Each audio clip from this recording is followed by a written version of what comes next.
বাড়ির বাইরে যায়। তার বাবা এসে হয়েছে, উনি তো প্রায় আমাদের বাড়ি এসে থাকে। উনি অনেক দিন ধরে আমার সাথে অনেক খারাপ ব্যবহার করতেছে। এমনকি বৌমা যখন ছিল না, বাড়িতে কেউ ছিল না, তখন চুরাচুরি করে আমাকে সর্বনাশ করছে। মা, এই সন্তানের বাবা আর কেউ না। মানে বাবা মানে বিকাশ। বাবা, মা সব কি বলতেছে? আরে একদম মিথ্যে কথা বাবা, শোনা আমার একদম মিথ্যে কথা। এইসব ঘটনা আমি ঘটেনি আমার। আমাকে তুই চিনিস না, আমি তোর বাবা। আমি আপনি চুপ করুন। আপনি এতদিন আমাদের এই সংসারে অনেক কিছু করেছেন। এতদিন আমরা চুপ করে আছিলাম, একটা কথা বলিনি, শুধুমাত্র আপনি বাবির বাবা বলে। কিন্তু আজকে আপনি যে অন্যায় করছেন, তারপরে তো আপনাকে আর ক্ষমা করা যায় না।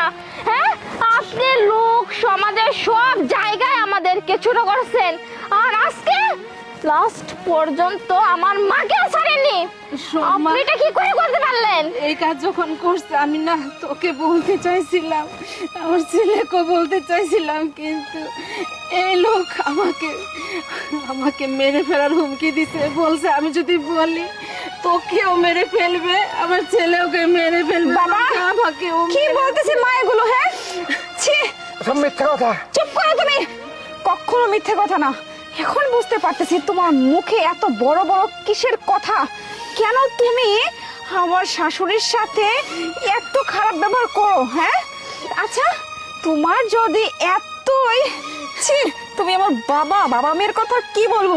তুমি আমাকে বলতে পারতে তোমাকে আমি একটা বিয়ে দিতাম, তাই বলে তুমি এই নোংরা জঘন্য কাজটা করবে? আর করছো স্বীকার তো করতে পারতে, আমার শাশুড়ি তো বিধবা, না হয় তোমাদের সাথে একটা সম্পর্ক দিয়ে দিতাম, বিয়ে দিয়ে দিতাম। শোনো বাবা, তুমি যে যখন অপরাধটা করছো না, তার কোনো ক্ষমা হয় না। তুমি আমার বাবা বলে তোমাকে আমি কিছুতেই ক্ষমা করবো না। আমাকে মাফ মাফ হবে না, তোমাকে আমার শাশুড়িকে বিয়ে করতে হবে এবং সন্তানকে স্বীকৃতি দিতে হবে। কি আপনি এই কথা বলতেছেন? আপনার বাবার সাথে আমার মায়ের বিয়ে দেবো? সেটা কোনোদিনও হবে না। আমি তো আপনার বাবাকে পুলিশের হাতে তুলে দিব। না মামা, না না না না, জীবনে আর কোনো দিন মানুষের ক্ষতি না করতে পারে। এই পেটে যেটা আছে সেটা তোমার ভাই, আমি তোমার হিসাবে বাবা। তাই নাকি? হ্যাঁ, ঠিক আছে, সেটা আপনি